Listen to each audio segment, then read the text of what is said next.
একটা document photocopy করার জন্য একবার একটা দোকানে যাই। দোকানে খুব বেশি ভিড় ছিল না। ফটোকপি করার দায়িত্বে যিনি ছিলেন তাকে বেশ ভদ্র এবং বিনীত গলায় আমি বললাম, ভাই যদি একটু তাড়াতাড়ি কাজটা করে দেন তো খুব উপকার হয়। একটু পরেই ব্যাংকিংয়ের আওয়াজ শেষ হবে।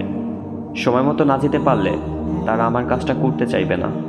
আমার অনুরোধটুকু তার কাছে কীরকম মনে হলো বলতে পারবো না। তিনি বেশ কটমটো চেহারায় এবং বিতৃষ্ণ গলায় জবাব দিলেন, এত তাড়াহুড়া করলে পারবো না ভাই, অপেক্ষা করতে হবে।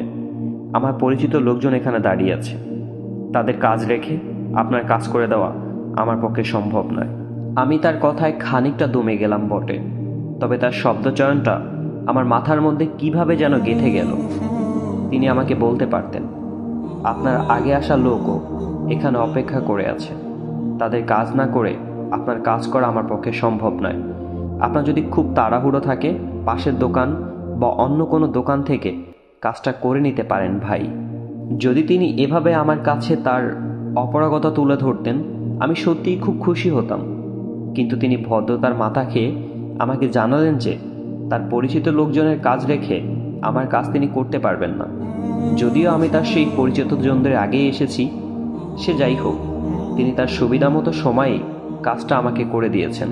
আমার পরে আসা তার পরিচিত জনদের কাজ শেষ করে, তবে তিনি যে দোকানে ফটোকপি মেশিন নিয়ে বসেছিলেন বা যে লোকের অধীনে তিনি কাজ করেন, সেখানে ঘটনাচক্রে ওই দোকান মালিক আমার পূর্ব পরিচিত এবং আমাদের মাঝে বন্ধুত্বের সম্পর্ক। বেশ অদ্ভুতভাবে আমি যখন ওই দোকান থেকে বের হতে যাব ঠিক তখনই সেখানে আমার ওই বন্ধু অর্থাৎ দোকান মালিক এসে হাজির হলেন এবং আমাকে দেখা মাত্রই তিনি বেশ সরস গলায় বললেন, আরে ভাই সব যে কখন এলেন, আপনাকে তো আজকাল দেখাই যায় না, কি খবর, কেমন আছেন? যদিও আমার খানিকটা তাড়াহুড়ো ছিল, কিন্তু বিনয়ের খাতিরে তাকে উপেক্ষা করে যাওয়া সম্ভবপর ছিল না বলে আমাকেও মজে যেতে হলো খানিকটা খোশ আলাপে।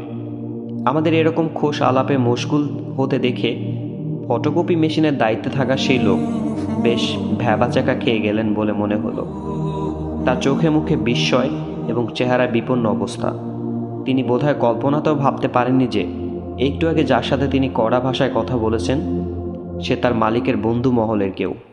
আর বিপন্ন বোধ করার কারণ হতে পারে এই, তিনি মনে করেছেন খানিক আগে তার রূঢ় আচরণের ব্যাপারে আমি তার মালিকের কাছে অভিযোগ জানাবো এবং এতে করে তার চাকরিটা চলে যাবে। মানুষের এই আচরণটা আমার কাছে বড্ড অদ্ভুত লাগে। এখানে সবাই নিজ নিজ চেয়ারে নিজেদের এত প্রভাবশালী ভাবে যে নিতান্ত সৌজন্যবোধ এবং মানবিকতাটুকু তাদের মধ্য থেকে লোপ পেতে শুরু করে। আমি তার পরিচিত হলে কিন্তু ঠিকই আমার কাজটা দ্রুত সহকারে করে দিত।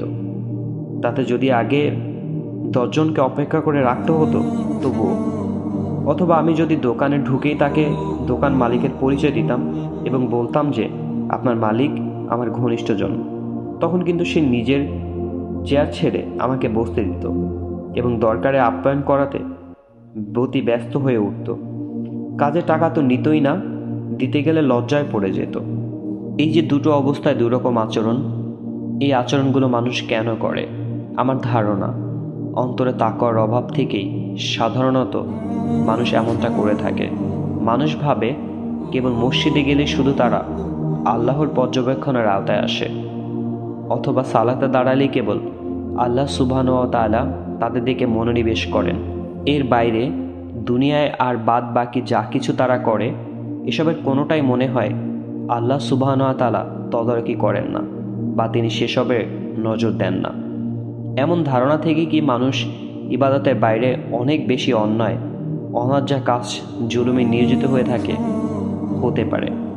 আমাদের অতিবাহিত প্রতিটা সেকেন্ড, প্রতিটা মিনিট, প্রতিটা পদক্ষেপ আল্লাহ তদারকি করেছেন। আমরা যা কিছু করি, ন্যায্য বা অন্যায্য, ভালো বা মন্দ, সুন্দর বা কুৎসিত, সব কিছুতেই মহান রবের রয়েছে সমান দৃষ্টি। তোমরা যেখানেই থাকো না কেন আল্লাহ সারাক্ষণ তোমাদের সাথে আছেন এবং তোমরা যা কিছু করো তা সম্পর্কে তিনি অবশ্যই অবগত। আমাদের কোনো পদক্ষেপে আল্লাহর নজর এড়ায় না। এমনকি ঘুমের মধ্যে আমরা যখন পার্শ্ব পরিবর্তন করি বা অসাবধানে মারিয়া যাই, একটা ক্ষুদ্র পিঁপড়া সেসব ঘটনাও পরিচিত নয় বলে আমি একজনের সাথে রুড আচরণ করলাম, তাকে কড়া ভাষায় জবাব দিলাম। তার কাজ দ্রুত করে দেওয়ার অবকাশ থাকলেও করে দিলাম না। অন্যদিকে যখন সেই অপরিচিত লোকটা মালিক পক্ষের পরিচিত হয়ে ওঠে, তখন ভয়ে তটস্থ হয়ে থাকলাম। এসব কি আল্লাহর নজর এড়ায়? কোনো কাজ আমি আজকে করে দেওয়ার এখতিয়ার রাখি, কিন্তু জবাবে বললাম আজকে হবে না, অন্য দিন আসেন। অথচ যখন অফিসের বস ফোন করে বলেন অমুকের কাজটা দ্রুত করে দেন, তখন কিন্তু শুট করে আমি তার কাজটা করে দিই। একটু আগে যাকে জবাবে হবে না বলেছিলাম, বসের ফোন পেয়ে যখন সেই একই কাজ আমি মিনিট কয়েকের মধ্যেই সেরে দিই, আমার ওই মুহূর্তের দ্বিধারচিতা কি আল্লাহ দেখেন না? আমাদের সামান্য অবহেলা, সামান্য অবজ্ঞা, সামান্য খবরদারি, এসবের কোনো কিছুই কি আল্লাহর নজর এড়ায় না? এমন টুকরো টুকরো বিষয়গুলো যখন কেয়ামতের দিন আমার জন্য আল্লাহর দরবারে অভিযোগ হিসাবে জমা হবে, কতখানি ভারী হবে সেই অভিযোগের পাল্লাটা। ভাবা যায় ক্ষুদ্র ক্ষুদ্র আমল যেভাবে আমলের পাল্লাটাকে ভারী করবে বেশি, তেমনি ক্ষুদ্র ক্ষুদ্র অনাচার, অবিচার আর অন্যায্য ব্যাপারগুলো পাপের পাল্লায় কে ভরে তুলবে? আমরা তো সকলেই পড়েছি, ক্ষুদ্র ক্ষুদ্র বালিকণা, বিন্দু বিন্দু জল গড়ে তোলে মহাদেশ সাগর অতল।